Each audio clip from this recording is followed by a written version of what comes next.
مسواک بہت اچھی طرح کیجیے اور اچھی طرح وضو کیجیے اور طویل فجر کی نماز پڑھیے، کیونکہ نبی صلی اللہ علیہ وسلم فجر کی نماز ساری نمازوں میں لمبی پڑھتے تھے.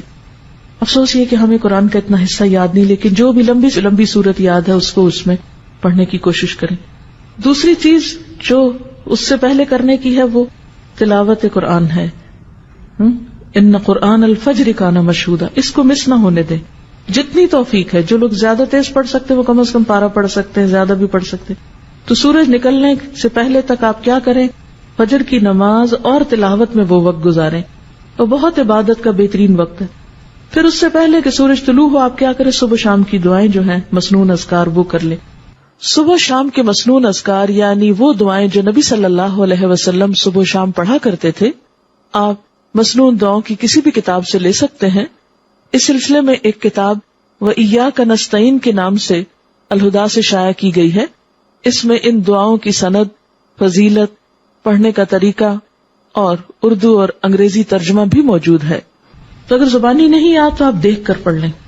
پھر کیا ہے کہ سورج نکل آیا، اگر اس وقت آپ تھوڑا سا اور انتظار کر لیں یہ ذکر اذکار کر کے تو 2 نفل جو ہیں وہ پڑھ کے پھر آپ اٹھے. لیکن اگر بیچ میں آپ کو بچوں کو اسکول بھیجنا ہے یا کوئی اور کام کرنا ہے تو آپ وہ کام کر سکتے ہیں، کر کے آ کے 2 نفل ضرور پڑھ لیں، کیونکہ وہ جو 2 نفل ہیں وہ دن بھر کے لیے کافی ہیں. آپ کو اللہ تعالیٰ بہت سے آپ کے کام اپنے ذمے لے لے گا. اس کے بعد پھر تھوڑی سی ہلکی سی دعا کر کے پھر آپ کچن میں چلے جائیں.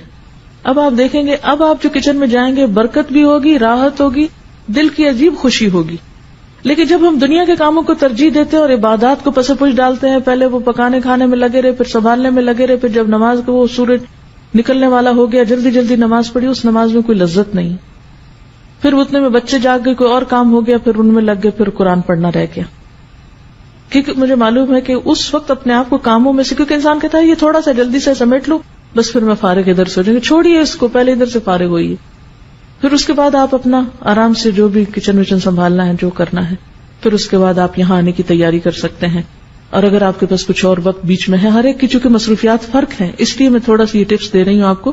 ہو سکتا ہے آپ اس سے بہتر پروگرام رکھتے ہوں، لیکن شاید میرے جیسوں کو کچھ ضرورت ہو اپنے آپ کو روٹین میں اس طرح لانے کی، تو آپ کوئی کتاب پڑھ سکتے ہیں یا ذکر اذکار چلتے پھرتے کر سکتے ہیں. گھر کو سمیٹ سنبھال لیجیے، پھر آپ آ جائیے، پھر آپ یہاں قرآن پاک سنتے ہیں. کیونکہ علم کے رستے پر ایک ایک قدم جو انسان نکل کر آتا ہے اس کا بے پناہ اجر ہے، اور مل بیٹھ کے جو ہم پڑھتے ہیں اس کی ایک اور ہی برکت ہے. اور پھر اس کے بعد آپ یہاں اگر کوشش کریں ظہر کی نماز پڑھ کر جائیں، اگر یہاں نہیں تو گھر جا کر فوراً ہی پھر آپ ظہر کی نماز پڑھیں. اور پھر اس کے بعد یہ ہے کہ اگر آرام کرنا ہے کچھ دیر آرام کر لے تاکہ پھر شام کی عبادت جو ہے رات کی اچھی ہو. تو پھر اس کے بعد ہر ایک اپنے اپنی روٹین کا کام کر سکتا ہے. پھر خاص طور پر افطار کے قریب جو ہے وہ تھوڑا سا اپنے آپ کو روحانیت کی طرف پھر لائیں، افطاری لگا لیں، کر لیں جو بھی کرنا ہے. 5 منٹ دیں، 3 منٹ دیں، 2 منٹ دیں، 10 منٹ دیں، حسب توفیق جو کسی کو اویلیبل ہے. کہیں پر بھی ہیں آپ، اپنے گھر میں یا کہیں افطار کرنے گئے ہیں یا کوئی آپ کی طرف آیا ہے یا آپ کسی گاڑی میں بیٹھے ہوئے ہیں، افطار سے پہلے کے چند لمحے انتہائی قیمتی ہیں. دعاؤں کی قبولیت کا وقت ہے، اس میں پھر دعا کی طرف رجوع کریں. اور جو دعاؤں کی کتاب جیسے قرآنی اور مسنون اذکار کی کتاب اگر آپ کے پاس ہو تو اس میں سے اگر آپ ساری پڑھ لیں تو پڑھ لیں، ساری نہیں پڑھ سکتے تو 5-7 پڑھ لیں، پھر اگلے دن اگلی 5-7، جتنا جس کو توفیق ہے. ہر ایک کے حالات ایک جیسے نہیں، کچھ کے بچے بہت چھوٹے ہوتے ہیں، کچھ لوگ ہر چیز سے فارغ ہوتے ہیں. اب جن کے پاس جتنی فراغت ہے اتنا ان کا حساب ہے، تو وہ اتنا زیادہ آپ توجہ ادھر کریں.